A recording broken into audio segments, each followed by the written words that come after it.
Bonjour. Nagomba ndakubaza. Uramaze kugira ikibazo cyo kurondera inzu ukahiga mu gisagara cyose ukayibura. Huzuye amazu. Uramaze gukura na babandi biyita ngo bararondera amazu urabazi. Bakagukorera ko gatanga amafaranga yawe ugatamahera ugata n'umwanya wawe. Ibyo bibazo uramaze guhura navyo. Ngiyi rero ndabazaniye inyishu kubw'iki kibazo. Ugumane nanje à tout de suite.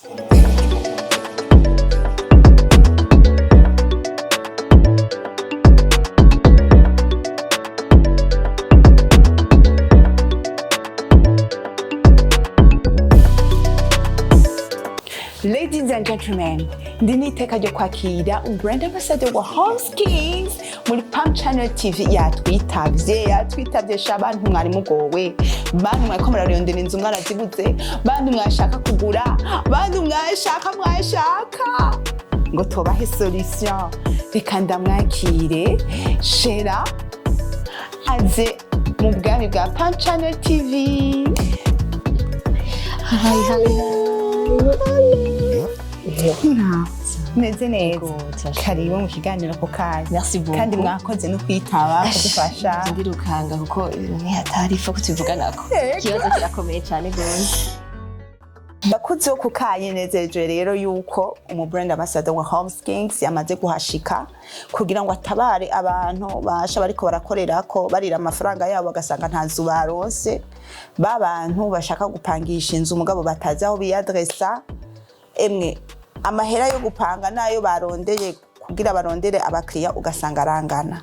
Uno musi rero ndi kumwe no brand ambassador wa HOMESKINGS. Mbega tuze HOMESKINGS ku bakunzi bo kukayi siguriki. HOMESKINGS ni agence immobilière iri mu gisagara ca Bujumbura. Rero ikintu novuga dukora muri HOMESKINGS nk'ama service twatugira turofha ama service ku bantu bashaka gupanga canke gupangisha amazu yabo. Hamwe n'umukiriya wundi bashaka kugura canke kugurisha amazu yabo canke ama parcelle. Tukongera tugafashana barya twise aba diaspora baba bavuga ati turaje kugira ga séjour mu Burundi turashaka ahantu dushikira quelques jours canke quelques mois. Donc etige twise ama maison de passage turabafasha kumenya amazu ama appartement ari disponible. Aussi tugafasha n'urya muntu afise ama appartement kuyamenyekanisha kugira abantu bazomenye aho bashikira. Aussi turofra n'ama service ku bantu baba bashaka ahantu nk'ama bureau imihivyo. Yego cyane gose. Okay, akonda kagarukako. Donc tubwire umuntu kuko hariho aba diaspora bahora bajya mana turakivuga bambabarire abakuru wa mwuga babantu baronderera amazu abantu murazi ngene biyitwa ntaco dupfa vraiment. Mugabo hari gihe umutuma ukwezi kwa mbere cyangwa ka kabiri cyangwa akaguhenda ngo inzu irapangishwa mukahurira n'abantu amajana 2 cyangwa ugasanga iyo nzu niko irapangishwa by'ukuri cyangwa niko iragurishwa. Donc mwebwe umuje nka solution neza cyane ifasha abo bantu. Yego tubwi aba diaspora rero uno munsi bari muri Canada murare mutu telefone mutwandikiye inimero turadicisha ngaha bakunze boko kaye twaze ko mukunda kuza muce muri HOMESKINGS. Wow. Donc en résumé umuntu agomba kugura yego inzu arashobora guca muri HOMESKINGS mukamwereka amazu ari disponible canke parcelle canke n'uwo wese agomba kugurisha inzu kuko kuyandikisha muri HOMESKINGS hama tubikora muri ama etape yoyo ndayakubaza. Thank you ndanje ndahari ndanezerewe yuko batahuye agence iragufasha kugura canke kugurisha inzu yawe canke parcelle hanyuma canke gupanga kanizeye ko mufise amazu ari disponible yo gupanga. Mwege nimwishikire gusa muri HOMESKINGS muducontacte hama turababwira selon votre budget. Numero yanyu yabo ngiyi iri kurapasa kuri écran. Neza cyane bakadukurikirana ku mbuga zacu bakatwandikira.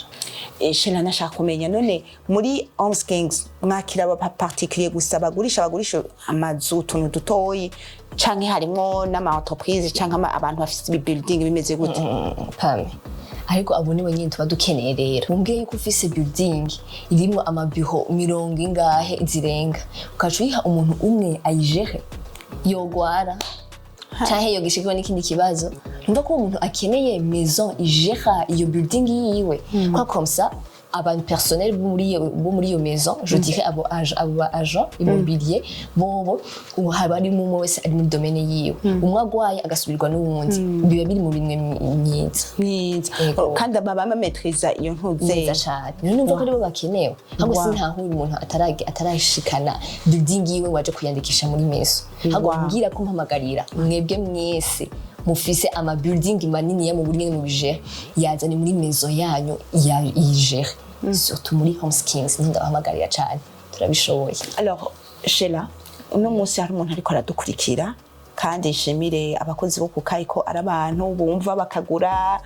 ibyo dushize ngo ngaha anye bahora babishira mu ngiro bakanatwandikira bakatubaza bigenda gute nabo nyene bantega amatwi. Hari umuntu ngaha ariko arakurikirana ikiganiro ashobora kuvuga ati ni gute jewe no kwizera aba bantu yuko ibintu vyanje ninabizana bizoba biri assuré biri en sécurité. Ni gute mwasura la transparence entre ugurisha canke uje kugura uravyumva hamwe na maison mu vyasura gute?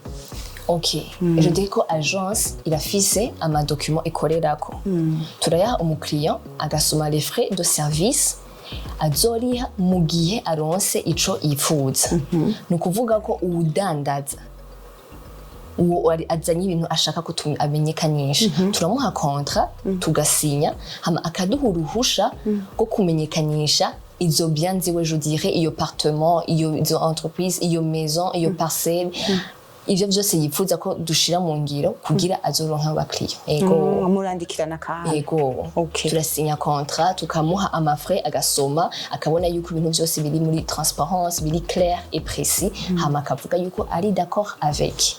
Ego kugura nawe nta kimwe asohoka ni kugira ca stress ca araganya umwanya kubera twebwe turi rasura yuko ivyo bintu agiragure izo bien agiragure iyo parcelle iyo nzu agiragure atamatata arimo bisigura abantu benshi bakunda kugira stress yo kuraba mbega hariya iyo nzu niguyo agiragurisha mbega ibiyirukana mu impapuro agence twege muri HOMESKINGS aje kugura agura ibintu bisa neza novuga yuko biri clair biri précis muraraba ko iyo nzu agiragure atamatata arimo ibipapuro byo muri obe byose biba bikwiye tumuha ibintu biba bimeze neza wewe nta stress yiruka mu ivyo ni twebwe muri HOMESKINGS tuvyirukamo wewe agura ibintu yatekanye nta kintu kimwe ntasubira kujuragirika ntibishoboka.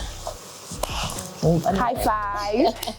Uno munsi rero Sheila hari umuntu ariko aradukurikirana yumvise ati mana murandemuruye hari mu diaspora uno munsi ashaka kuza kuzopasa vacances muri December karibu cyane uravyumva ahunze ya ivere hariya basi ni semaine imwe azoza nabonane kwipasa ngaha mugabo ariko aratawakuba we nzoshikirahe no musutabaye HOMESKINGS tabaye hariho n'uwundi no munsi yarahwereye urumva ko ari yaragiraje kugira mariage mu hotel ivyo ntiwibaze ko bitabaho harabo tumaze kumva bagiriye mariage mu hotel kubera kubura inzu rero no munsi hari unyuzwe kandi hariho n'uwundi abibonye aza kubwira mugenzi wiwe none ni gute boja en contact na HOMESKINGS mu bikora iki quelles sont les étapes à suivre après kuraba ino émission kunyuzwe no mugira karibu cyane muri HOMESKINGS dukorera muri boulevard de l'Iprona kwibaragia boulevard de l'Iprona tout juste iruhande ya T2000 no HOMESKINGS iri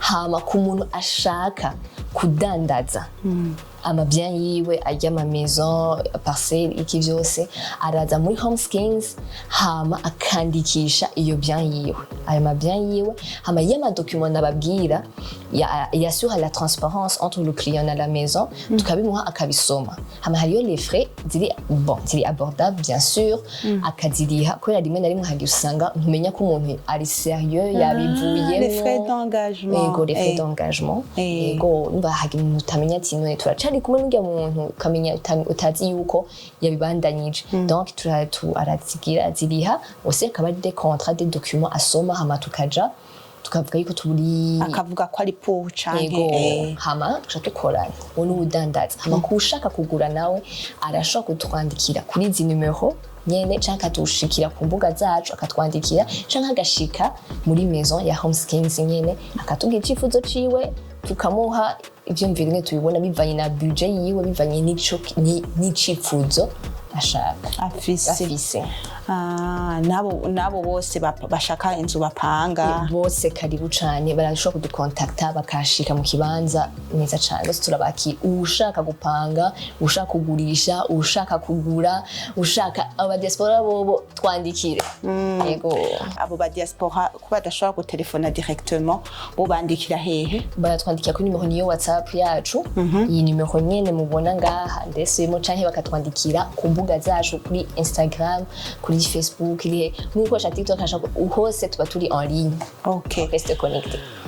Shela uno munsi rero ntushobora kugenda utavuze akajambo kanyuma kuba kunzi bo kukayi baravye bashaka gupanga gupangisha bashaka kugura babandi bafise building turazi ko dufise aba client bibi gros poisson bamwe iyo babandi bahora bangurira agafanta orange kababwira akajambo kanyuma rero ko akajambo busigana na ka HOMESKINGS. Okay, akajambo ako sina kanyuma ntimukagira kanyuma ndabasavye mukagumize ku mutima mukagira kambere kazohore ku mutima yanyu. Wow. Okay, ico novuga kuri HOMESKINGS cyane hanura kuri abo bantu bafise ayo ma building bafise ama passage bafise iki bose nshaka babizane muri maison nipfuza ko bobizana muri maison ko ya maison biri professionnel ubuzi kuri bibiri assuré biri mu minwe nta nduru nta stress rien du tout. Donc HOMESKINGS irahari kugira ivyo bintu byose ifate mu minwe hama tukabikurikirana kuva ku ntango gushika tukabikurikirana wewe nta stress ugira wicara ugatekereza ukabuze ko ibintu byose byawe biri mu bimwe mwiza. Alors Shera kuri babandi bariko barategura ama mariage bari babuze batumwanya bariko bararondera amazu tubabwire ngo gute Plus de stress, HOMESKINGS est là.